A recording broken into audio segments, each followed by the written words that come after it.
Is my property in a flood zone? That's the question that concerns both homeowners and shoppers, and not just those near large bodies of water. So that's what we're talking about today. Ready? Lights, camera, action.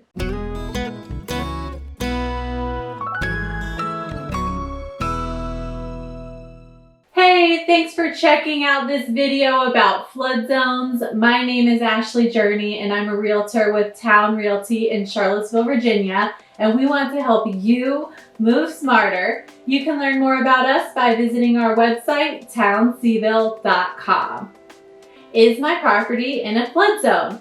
That's the question. In fact, there are a little over a dozen flood zone classifications.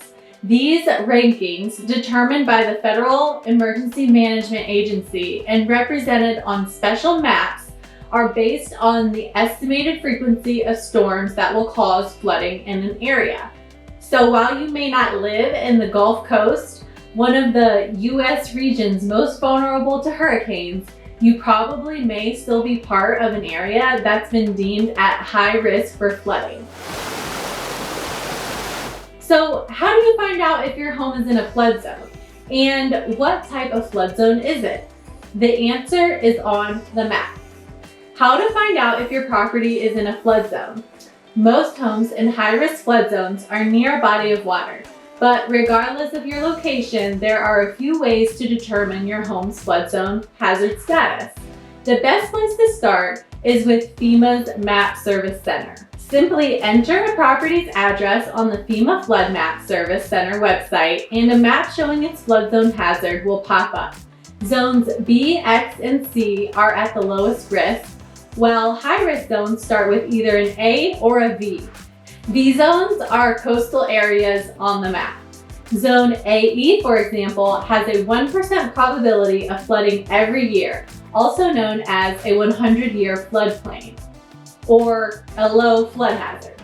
Keep in mind when looking at the FEMA map that it's possible that only part of your lot and perhaps not your actual house may be in the flood zone. Aside from FEMA and flood maps, other resources include tax record databases and title searches. Both will indicate a property's flood risk. You can also ask your real estate or insurance agent.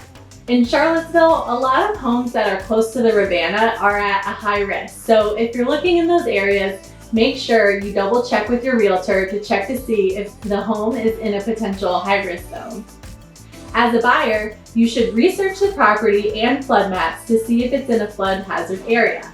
If you're obtaining financing, the mortgage company will investigate the most updated flood zoning as well. Flood maps are updated periodically, based on new developments and FEMA-funded flood control projects within a given floodplain. So be sure you're checking FEMA's most current information. If the property is found to be in a flood zone, the mortgage company will require flood insurance. How much is flood insurance?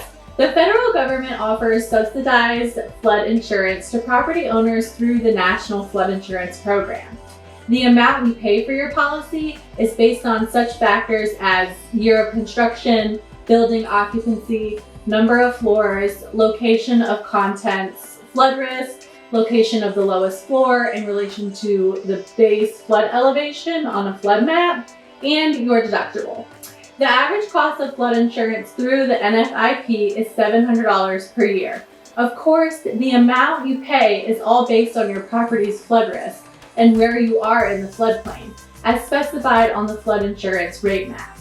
If you are in a high flood hazard zone, flood insurance can be significantly more expensive, as high as $6,000 per year. Thanks for watching. Bye for now.